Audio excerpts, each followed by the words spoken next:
ओम श्री शक्ति नमः। ओम श्री शक्ति नमः। ओम श्री शक्ति नमः। राजा इंद्र देवों के द्वारा भगवान श्री विष्णु की स्तुति।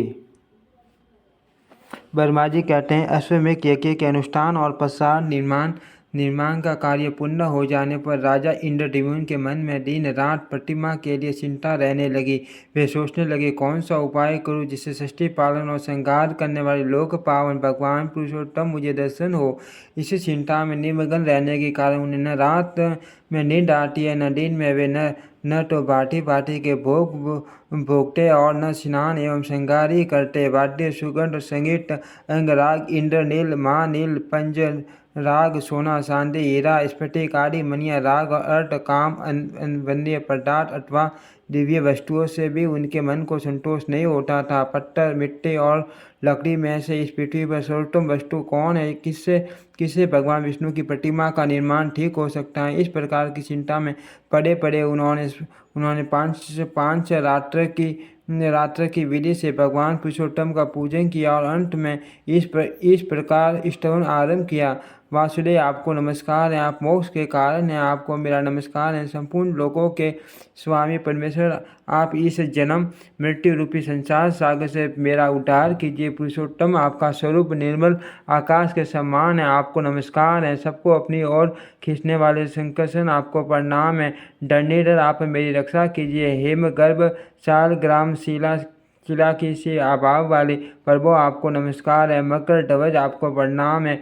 रतिकांत, आपको नमस्कार है। शंबासुर का संहार करने वाले प्रद्युम्न, आप मेरी रक्षा कीजिए। भगवान, आपका श्रीअंग अंजन के समान श्याम है। भक्तवत्सल, आपको नमस्कार है। अनिरुद्ध, आपको प्रणाम है, आप मेरी रक्षा करें और वरदायक बने।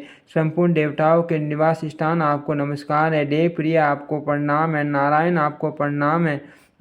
नारायण, आपको नमस्कार है। आप मुझे शरणागत की रक्षा कीजिए। बलवानों में श्रेष्ठ बलराम, आपको प्रणाम है। लायुध, आपको नमस्कार है। चतुर्मुख जगत धाम पितामह, मेरी रक्षा कीजिए। नील मेघ के समान आभा वाले घनश्याम, आपको नमस्कार है। देव पूजित परमेश्वर, आपको प्रणाम है। सर्वव्यापी जगन्नाथ, मैं भवसागर में डूबा हुआ हूँ, मेरा उद्धार कीजिए।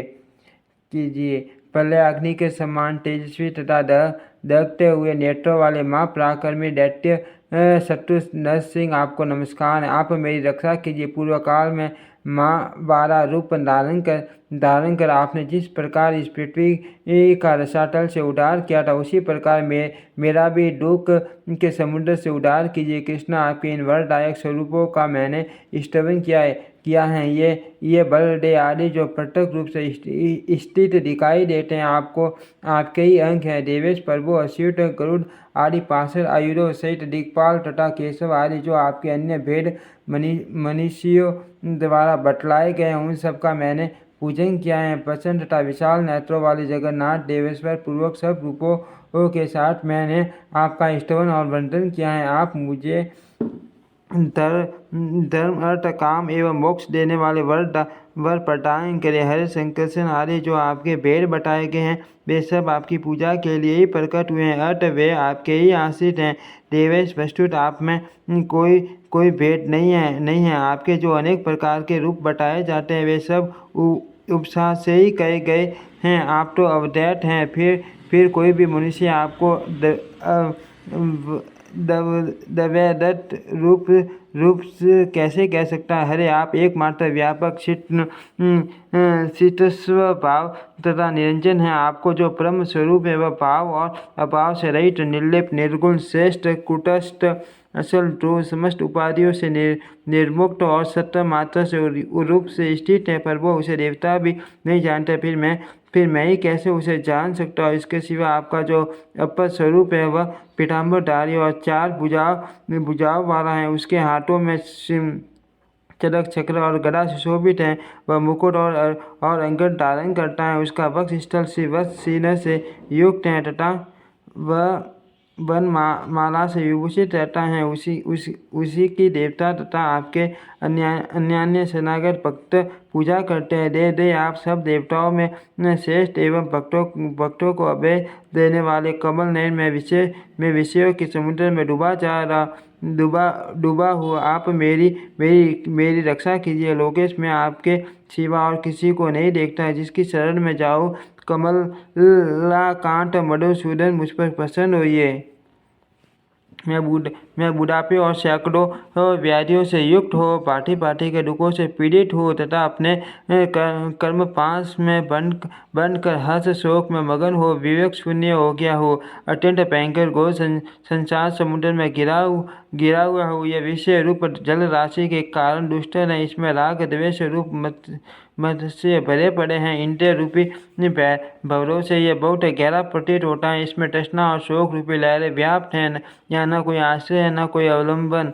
यह सारणी एवं अत्यंत चंचल है। प्रभु मैं माया से मोहित होकर इसके भीतर सिर काल से भटक रहा हूँ। हजारों भिन्न भिन्न योनि में बारंबार जन्म लेता हूँ। जनार्दन मैंने इस संसार में नाना प्रकार के हजारों जन्म धारण किए हैं। अंगों सहित वेद, नाना प्रकार के शास्त्र, इतिहास, पुराण तथा अनेक शिल्पों का अध्ययन किया है। यहाँ मुझे कभी असंतोष मिला है, कभी संतोष, कभी ढंग का संग्रह किया, कभी हानि उठाई और कभी बहुत खर्च किए हैं। जगन्नाथ इस प्रकार मैंने हास वृद्धि उदय और अष्ट अनेक बार देखे हैं। स्त्री शत्रु मित्र तथा बंधु पांडवों के सहयोग और वियोग भी देखने को मिले हैं। मैंने अनेक पिता देखे और अनेक माताओं का दर्शन किया। अनेक प्रकार के जो दुख और सुख हैं उनके अनुभव का भी मुझे अवसर मिला। भाई बंधु पुत्र और कुटुंबी भी प्राप्त हुए।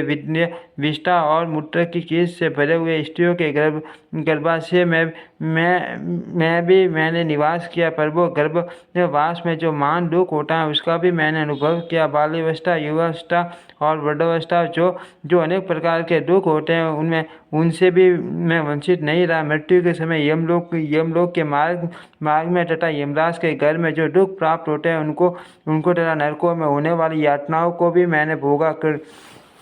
कर्मी कीट वृक्ष हाथी घोड़े मर्ग पक्षी भैंसे ऊँट गाय तथा अन्य वनवासी जंतुओं की योनि में मुझे जन्म लेना पड़ा। समस्त देवी जातियों और शूद्रों के यहाँ भी मेरा जन्म हुआ। देव धनी क्षत्रियों दरिद्र तपस्वियों राजा के सेवकों तथा अन्य देहधारियों के घरों में भी मैं अनेक बार उत्पन्न हो चुका हूँ। नाथ मुझे अनेकों बार ऐसे मनुष्यों का दास होना पड़ा जो स्वयं दूसरों के दास हैं। मैं दरिद्र धनी और स्वामी भी रह चुका हूँ।